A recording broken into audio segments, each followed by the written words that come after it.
Hello everyone, welcome to my speaking. And today I'm going to share a piece of my research, advanced heap manipulation in Windows 8. And my name is Zhenhua Liu, you can call me Eric. I'm a security researcher at Fortinet. And this is the agenda of this talk. Part 1, why I start this research. I will briefly introduce some security features in the Windows 8 and the limitations of the traditional heap manipulation and lead to the target of this research. And part 2, quick view of the idea. And part 3, implementation.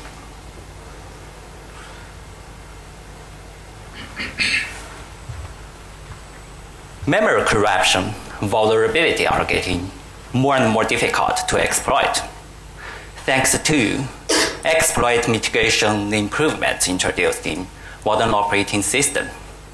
These big names, the DEP, ASCR, and Sandbox are as familiar as pop stars to security researchers. So I want to talk about the Sandbox a little bit more here. The sandbox technology is not new, but with its getting mature in recent years, there's indicate that more and more applications will integrate the sandbox in the future, and following the Adobe Reader X, Microsoft IE, and Google Chrome. And so maybe in the future, the exploit will be categorized into two groups: the sandbox bypassed exploit and the sandbox not bypassed.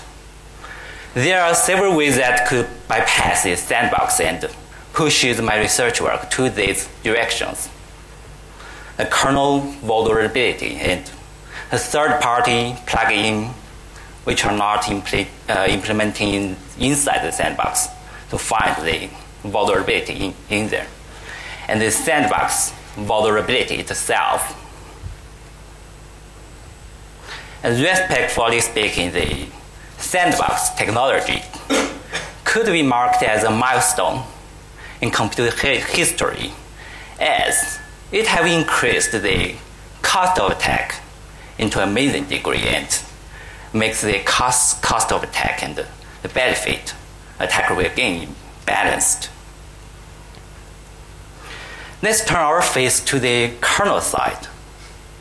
Although the Windows 8 kernel looks like a well-patched Windows 7 kernel, but its improvements are tremendous.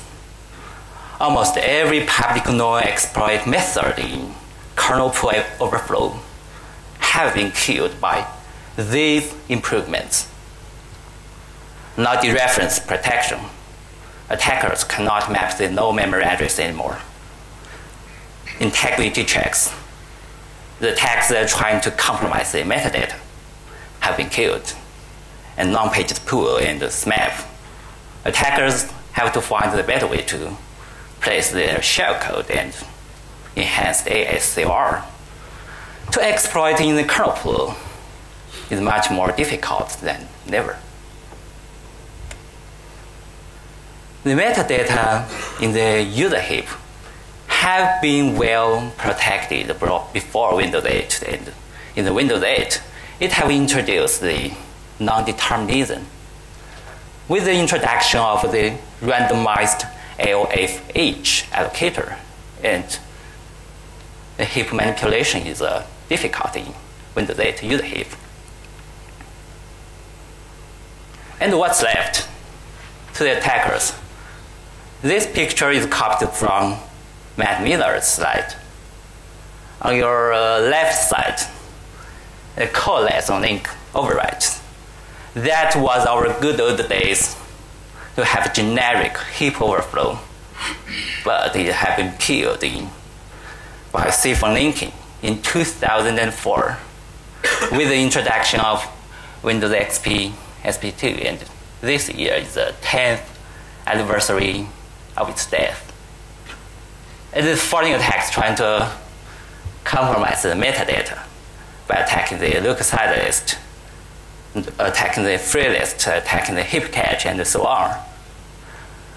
With the comprehensive protection and integrity checks, which was introduced in Vista, Windows 7, and Windows 8 step by step, they have been killed. And what's left? To attacking the custom memory allocator, it's not on the picture.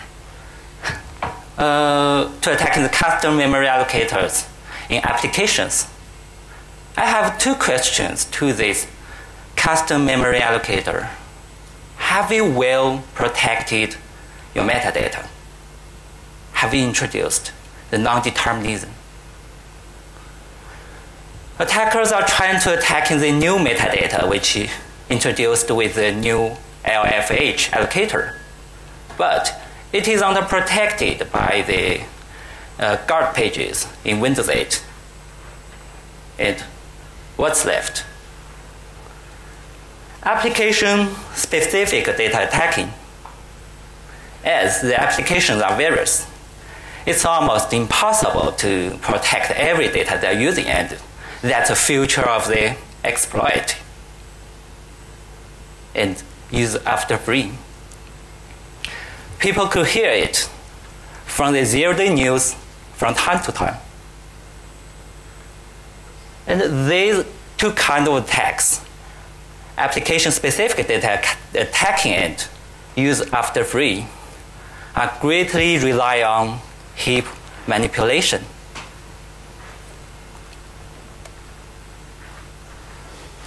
And benchmarks have said application-specific data attacking are the future. And what is application-specific data attacking? Like on this picture, we have the vulnerable buffer in the yellow area, and we overflow it and trying to compromise some data structure in the red area and lead to code execution.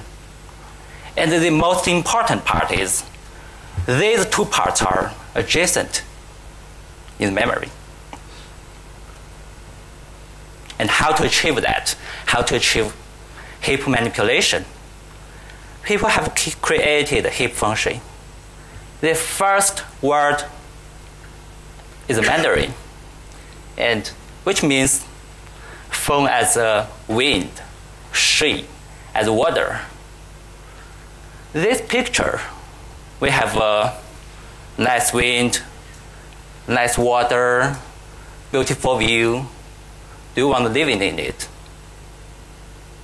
And the function is a traditional art, which was born in China 3,000 years ago.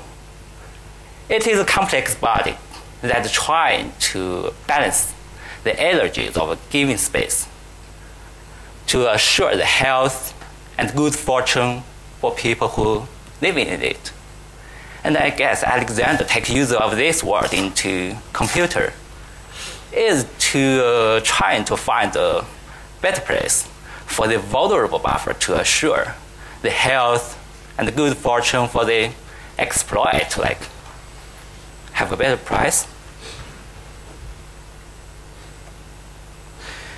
It normally have 3 steps, the traditional heap function. Let's see, we have the vulnerable buffer, which size is 0x200 bytes.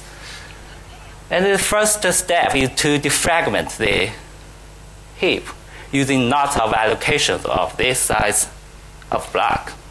The early allocations will come from the gaps. And after these gaps being exhausted, a new allocation will come from the new extended area and adjacent. Then by freeing some of them to make whole, and when allocate the vulnerable buffer, it will fall into one of the hole we made before, and the object as red color is just behind it. But it has some limitations in kernel pool and in Windows 8 user heap. In the kernel pool, we cannot always find the kernel object, which size is the same as a vulnerable buffer, and it also contains important data structure that could lead to code execution.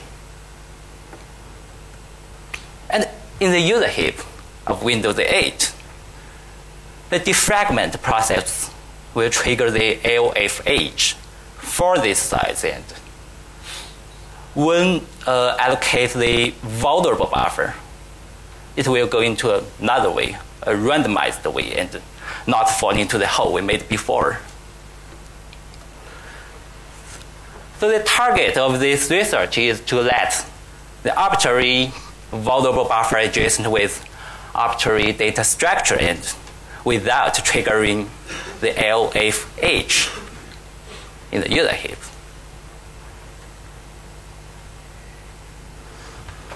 So let's go into the part one, the quick view of the idea.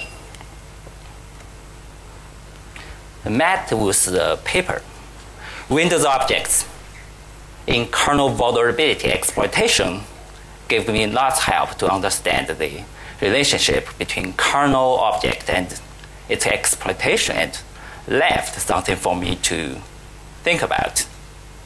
How can we place a desired object just behind the vulnerable buffer?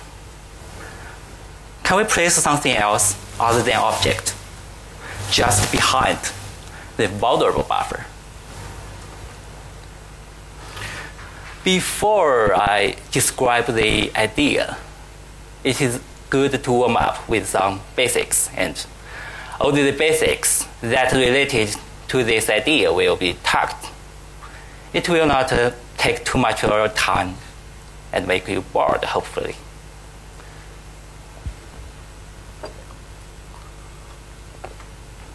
So firstly, I want to introduce the free list. The heap manager maintains several doubly linked lists to track the free blocks in the heap. The free blocks with the same size will be linked into one of these free lists. The free lists makes the allocation and the deallocation operations very fast and simple for allocation. The allocator will scan along the free lists for the first fit, then unlink it using nesting first out manner. But it has some drawbacks. The free lists have some drawbacks from a security point of view. The free lists relies upon metadata, which also providing excellent attacking surface. And the last in first out manner it used, providing zero allocation entropy, thus a perfect predictability. And free lists are still being used in both kernel pool and user heap in the Windows 8. So how to control the free lists? Do you know how sushi belt works? The chef prepares the sushi and put it on the belt. The customer on another side will pick and eat the sushi. What if another customer, who's a disgusting guy, and put a fake sushi on the belt? The customer will still pick and eat the fake sushi. So let's consider the free list, which works like the sushi belt, and even worse, it is transparent to the users. So the user will pick and eat the fake sushi, no matter who put it on. So how to write into the free list? How to write into the sushi belt? There are three ways that could write into the free list: direct free, split when allocating, and coalesce when free. When direct freeing a block, it will be linked into one of the free lists. But which one? It is only related to its size. So that is to see, when direct free a block, it could write into the one and only free list. But for split and coalesce have a different story. When the free space is larger than needed, a split big chunk process will take place. It will pick from the front or the end of the free space to serve the allocation and link the unused fragment into the free lists. As the size of the unused fragment is calculated, so the free lists it will be linked into is calculated. So by taking use of the free list searching and a split big chunk process as a compilation, I have solved the previous problem by this mandatory search technique. 1, force the free list searching taking place. 2, force the search result always greater than requested. This is a mandatory search technique in the kernel pool allocation. When the allocation request comes, the allocator will check its size to decide which strategy for allocating. If it's a small size, the look-aside searching will take place first. Here, by empty the look-aside list, we could force the free list searching taking place. And during the free list searching, by empty the free lists, which have the exact match, we could force the search result always greater than requested and force the split big chunk process taking place. That is to say, we could dynamically write into the free lists when allocating.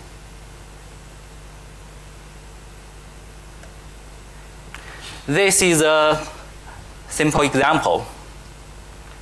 Our target is to let the vulnerable buffer, which size is 0x200 bytes, and adjacent with the directory object, which size is 0xC0. So the initial status of the kernel pool looks like this. Lots of free pages and lots of gaps. And by lots of allocating of 0x808 blocks, we could defragment the kernel pool like this, and left the 0x7F8 free blocks, lots of them, and allocate 5F8 and make 0x200 whole and take over these holes and free 5F8 and allocate 538 block and make 0xC0 whole. That's for the directory data structure. And taking these holes by lots of allocation of these directory objects. And let's make holes for the vulnerable buffer. So when allocating the vulnerable buffer, it will fall into one of the hole I made before, and the data structure 0xC0 is just behind it. And let's watch the demo.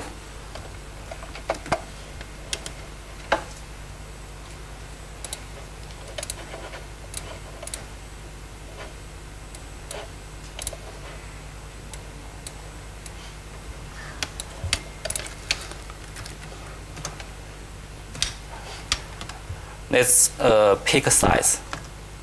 How about 800? So that's a first step. Before that, I want to check the privilege of this application.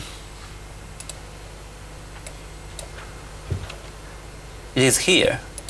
It is low integrity, which means it is a very low privilege, and it could be launched in the sandbox process.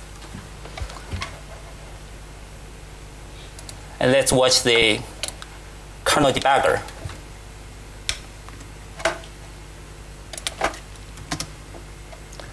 This breakpoint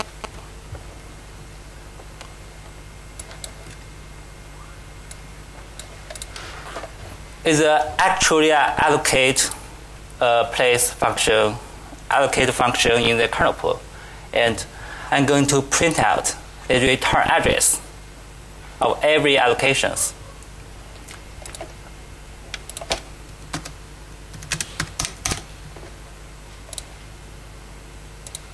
And let's go the first step.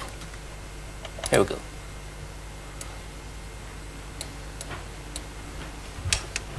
Yeah, there's lots of allocations, and let's check them. AAA, AAB, AAC, AAD, and these are the continuous pages. And I will describe why it looks like this in the later part. So let's disable the breakpoint and jump to the end to watch the result.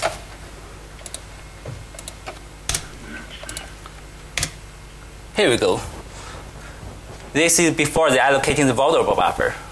To describe how reliable this method will be, I have continuously allocated 50 vulnerable buffer. And let's watch what have been allocated.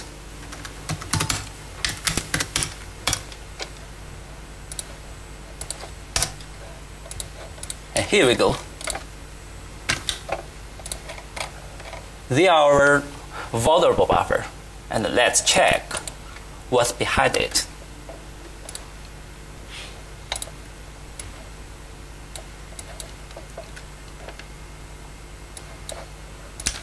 -8, it's a header, and 64 is its size, and let's jump over it, times 8. The directory object is just behind it. Let's pick another one. The same directory object is here. How about this one? Directory object. So looks our target have been achieved in this part.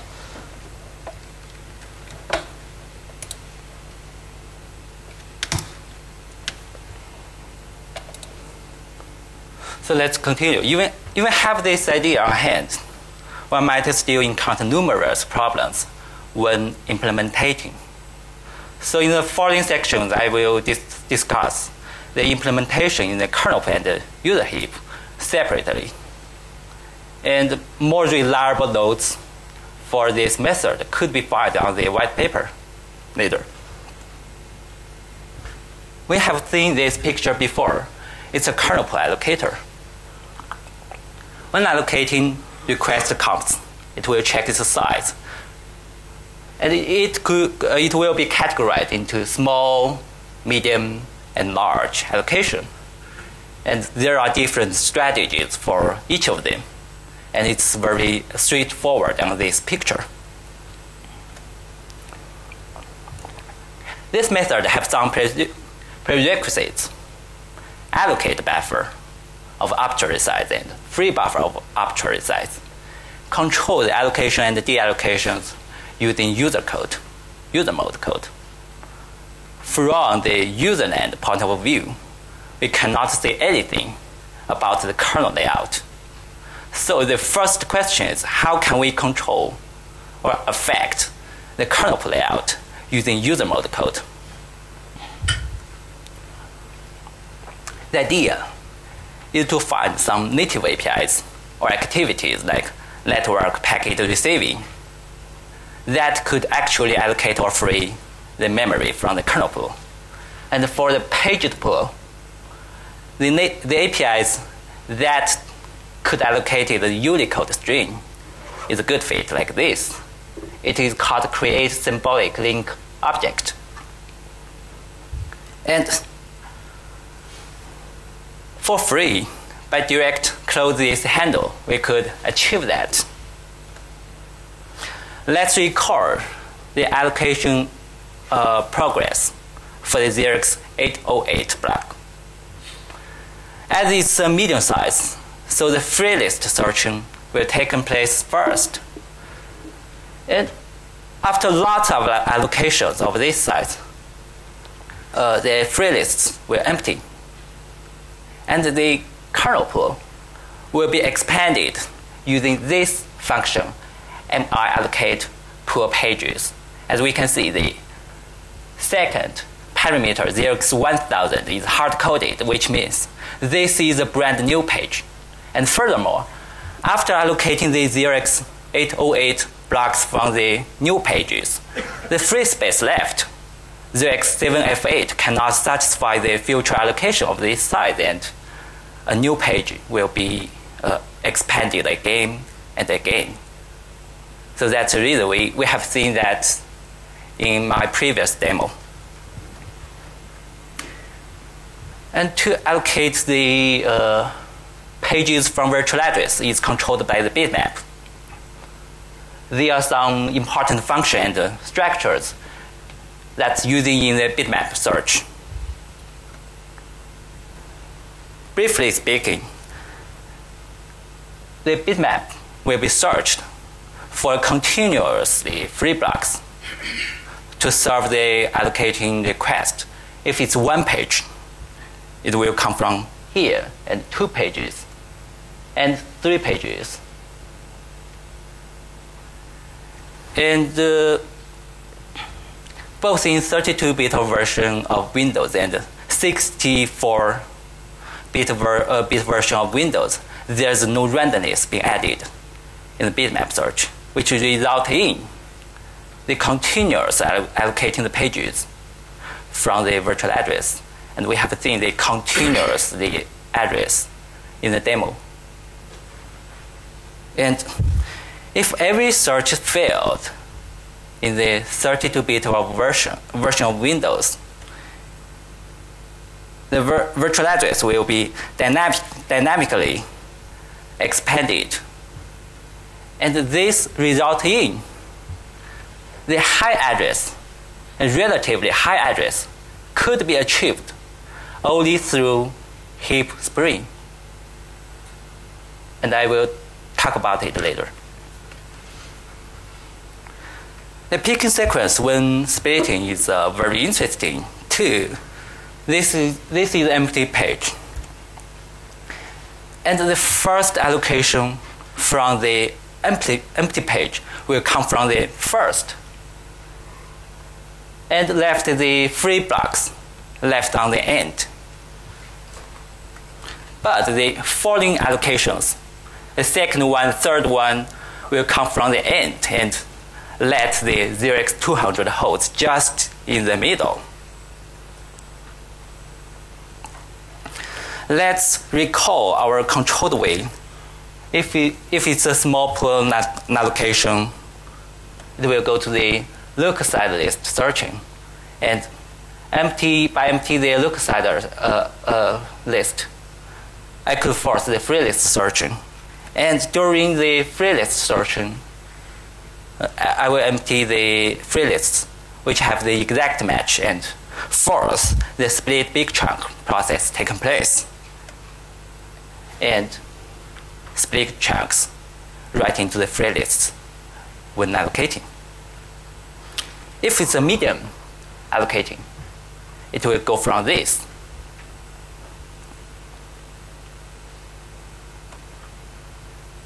So let's talk about the size. I have just talked the 0x200 vulnerable buffer. What about the other sizes? Actually, these allocations could be categorized into these groups, smaller than 0x400, which is the same as 0x200 allocation, and between 400 and 800, and between 800 and FF0, and larger than FF0. For the time reason, I cannot detail them, but these strategies for each of them are very, very similar, and you could figure it out from the white paper or the slides offline.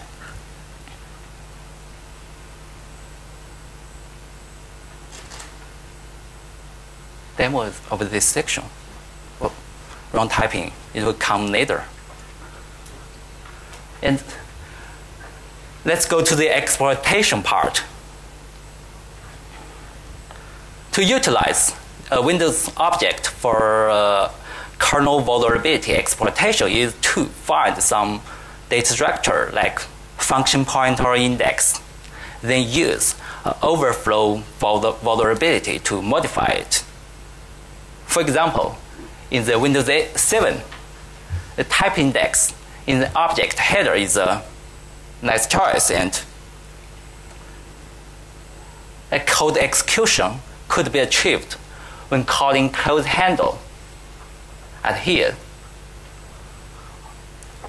And as this object is controlled by us, and before this memory being freed, it could lead to code execution before the system crashed. And in the Windows 8, the Matthew's way is to attacking the function pointer in the timer object.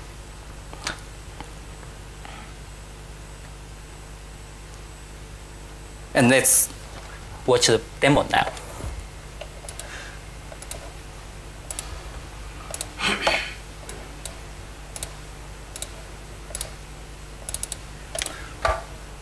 This demo is loaded kernel driver, which is written by myself. It's overflow. It contains overflow vulnerability, and I loaded this driver to trigger the overflow vulnerability to demonstrate how to lead to code execution. And to load this driver, I need the administrator.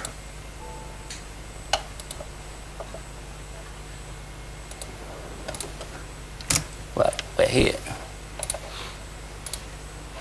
Whoa. Looks we have controlled the code execution already, and the most important is to check the buffer's allocation, and if the desired object is just behind the vulnerable buffer.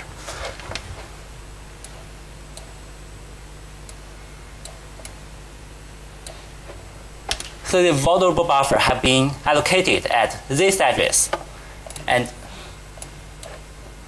let's checking it. 88D1181 minus 8. That's my name, which means this vulnerable buffer was allocated by my driver.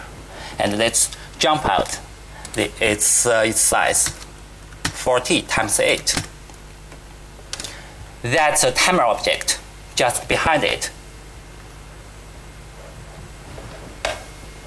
So let's check the if we have executed into the shellcode. The shellcode have been allocated at 86EA0928, and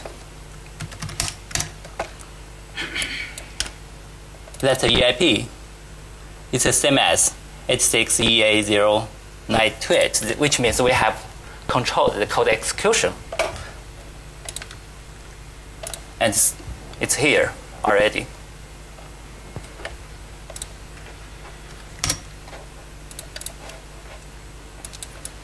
So I'm going to stop this snapshot for future use.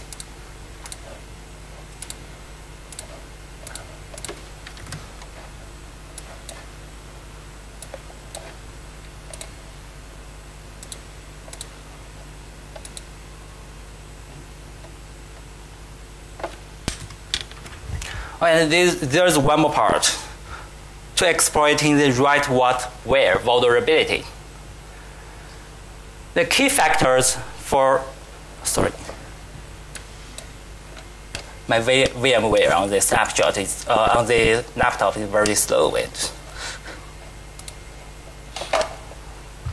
The key factor to exploit this vulnerability is to place the data structures at a predictable address.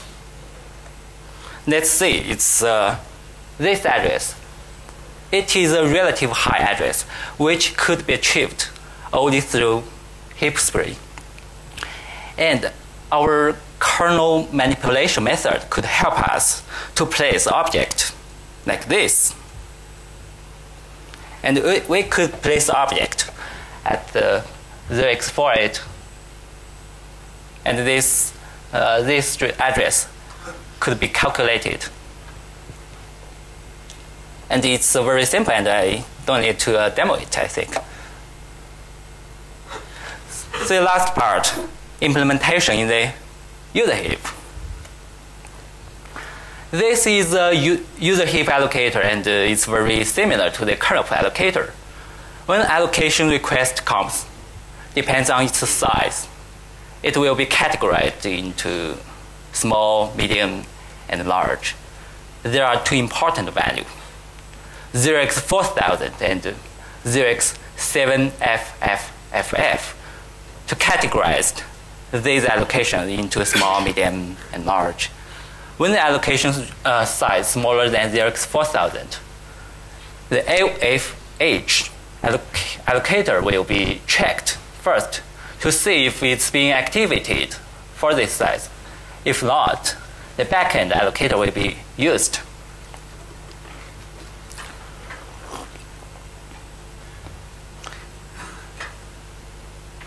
And let's go to the attacking part. To practical attacking heap user data user header, this data structure is the new metadata, which introduced in the new LFH allocator.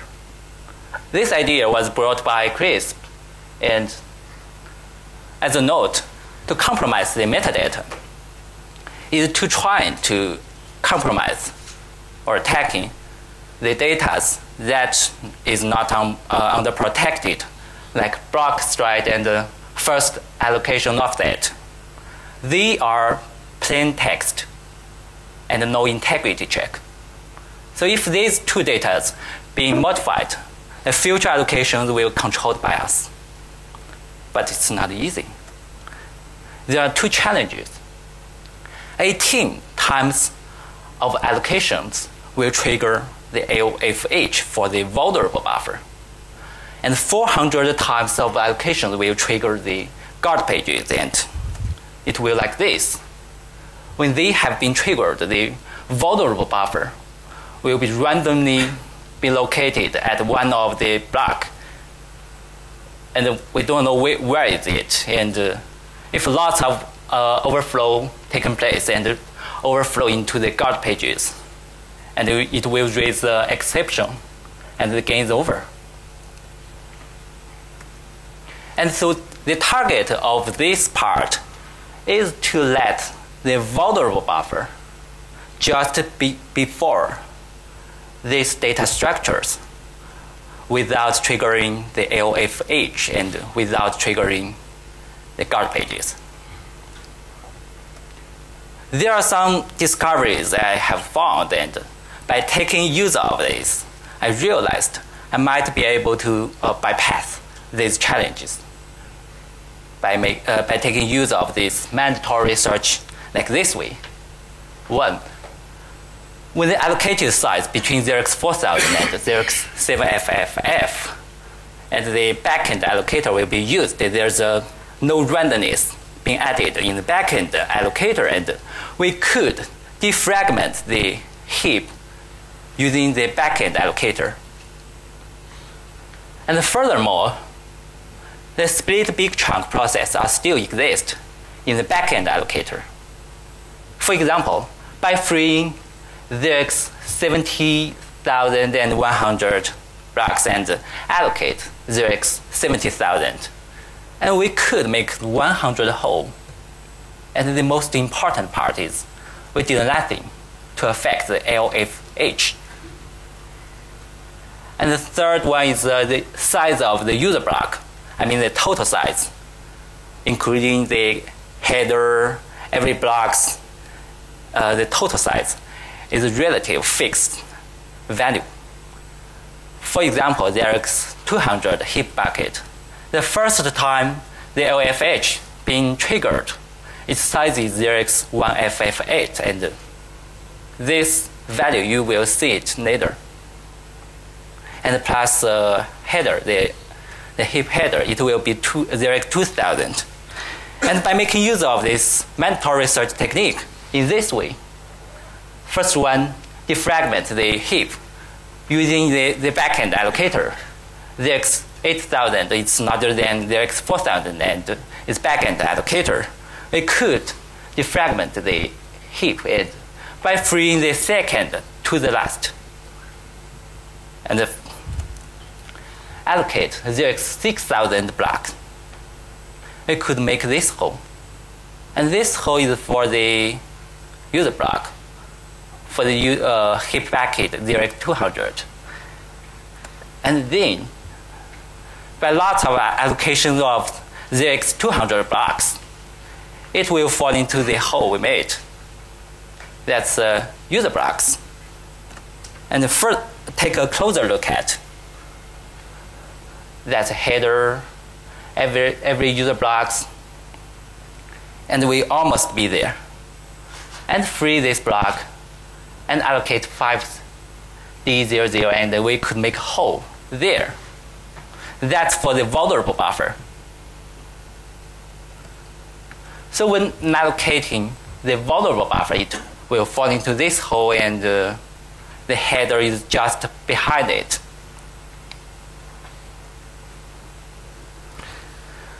With these data have been, I have mentioned before, being modified.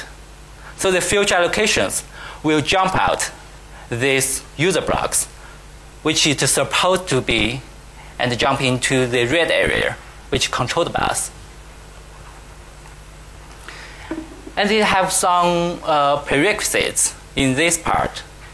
The most important was the AOFH of this vulnerable buffer size have not been activated by the time of allocation. Simply speaking, it's in a pure POC, no heap spree, no heap function, just triggering the vulnerability. When allocating the vulnerable buffer, by that time, the AOFH have not been triggered yet. And to allocate buffer of arbitrary size, free buffer of arbitrary size, programmatic control of allocations and freeze. That is to see the best place to use this technique is in the client application like browser. So let's recall the exploitation process. Let's figure out the vulnerability to figure out if the vulnerable buffer have been triggered, the LFH for this size have been triggered. And if this vulnerability allows us to overflow into the data I mentioned before, if yes, let's build the heap layout using this new heap function and trigger the overflow, modify these data, and allocate the new object with the controlled size. And these allocations will jump into the area, the red area we have controlled before. And we could modify the content and finally control the EIP. And let's watch the demo.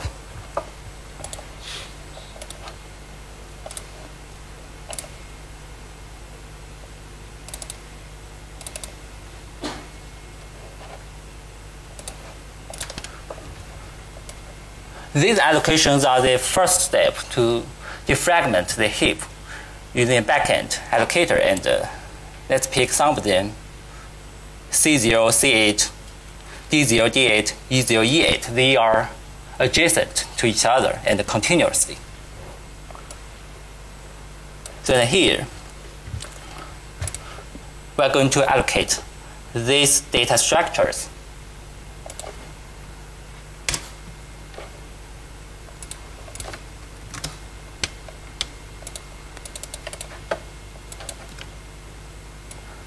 This breakpoint is the place where allocated the user blocks.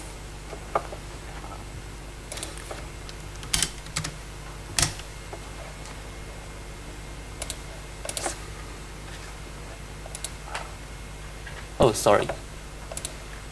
I should enable 0. Let's go back. Sorry.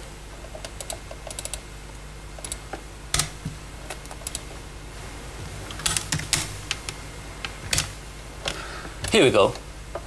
And we can check this parameter is 1f8.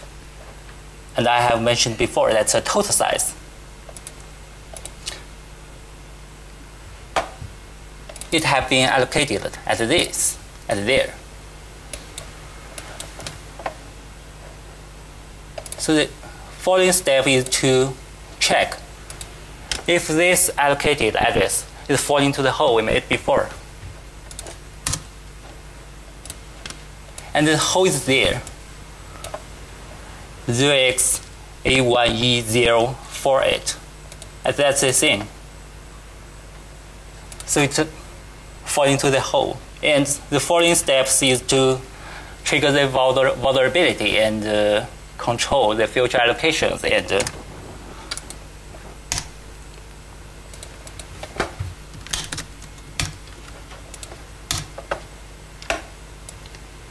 yeah, we can check the future allocations that here and what this address is.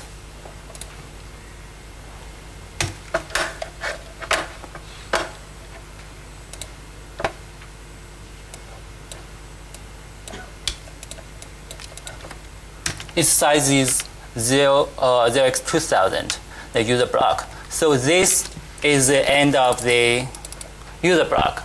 The allocation is supposed to be. But these new allocations, its size is 0078. It's larger than that. We have jumped out this place and jump into the area I have controlled. And the future allocations. Then I can control the EIP.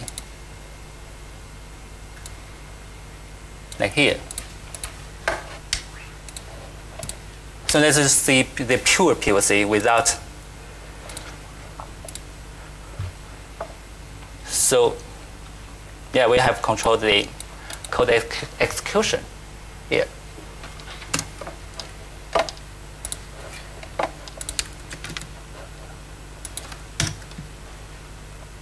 And let's go to the last section, the practical heap determining in IE10. Actually, the idea used in this is very similar as before. And I have taken use of the canvas to the 2D object to allocate and free the user heap instead of us. And it is learned from the HTML5 heap screen. And this is for the demonstration purpose, and it could only write into and control the CRT heap.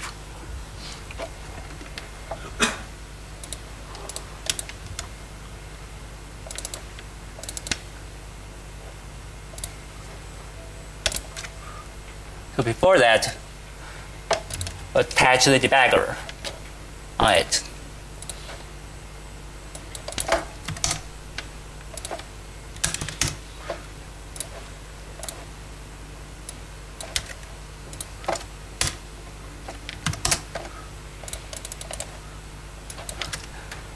This is actual place where the memory being allocated, actually. And after that, I'm going to print out every address. So allocating 0x8000, and there are these allocations. And that's the same. It's adjacent to each other. And make holes.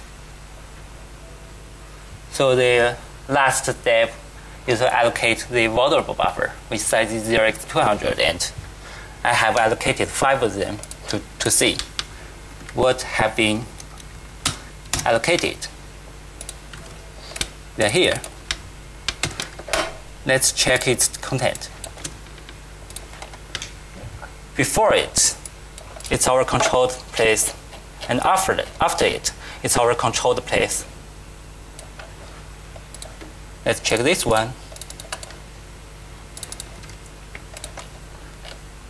Yeah, that's the same.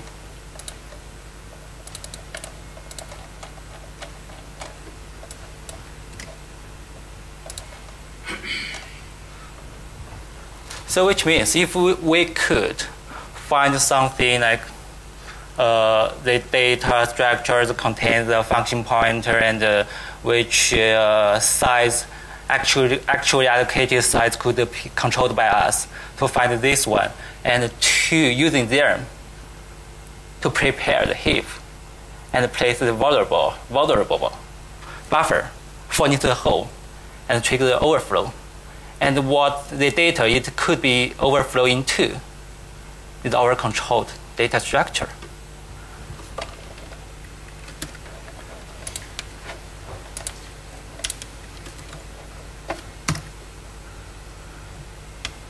So it is good to see the Microsoft have introduced the non-determinism in the Windows 8 user heap, and it's far away from the end.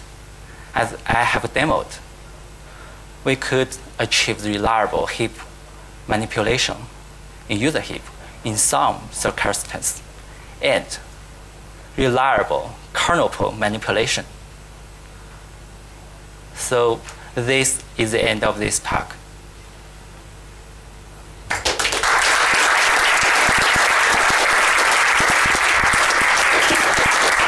Do you have any question? On 64 bits, there is the highest ISLR situation is the same or not? Oh, it's similar. It's the same, yeah. The only thing different is the header or some data structure, its size. Like, you just modify it a little bit, and you can use it on the 64-bit.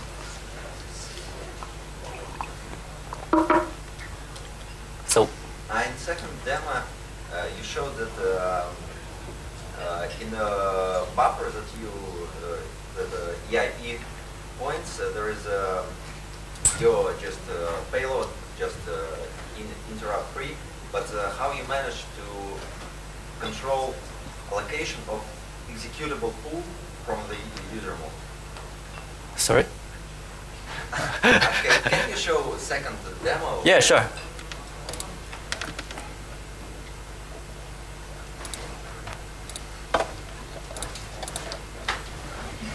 It's about where kernel. But I have to restore the snapshot for a kernel debug.